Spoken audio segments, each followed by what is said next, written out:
سلام ہو آپ پر اے دین خدا کے مددگار۔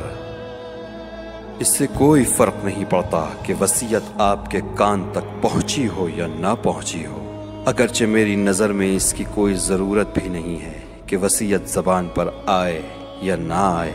کیونکہ الفاظ و جملات میں بیان ہونے کے بجائے اگر وہ دل کے نہا خانے میں ہو تو زیادہ رسا اور واضح ہے، اور اس کی تمام نشانیاں آنکھوں، دلوں اور ضمیروں میں چھپے عزم و ارادوں کے اندر اور حوادث روزگار اور میدانوں میں نشان قدم کے اندر بیان ہوئی ہیں۔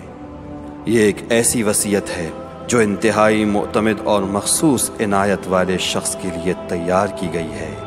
لیکن یہ وصیت اور یہ پیغام جس میں جنگ و جہاد کا پیغام بھی ہے، اس وقت تک عظیم اقدامات کو جاری نہیں رکھ سکتے جب تک کوئی اس کی مشکلات کا مشکل کشا نہ ہو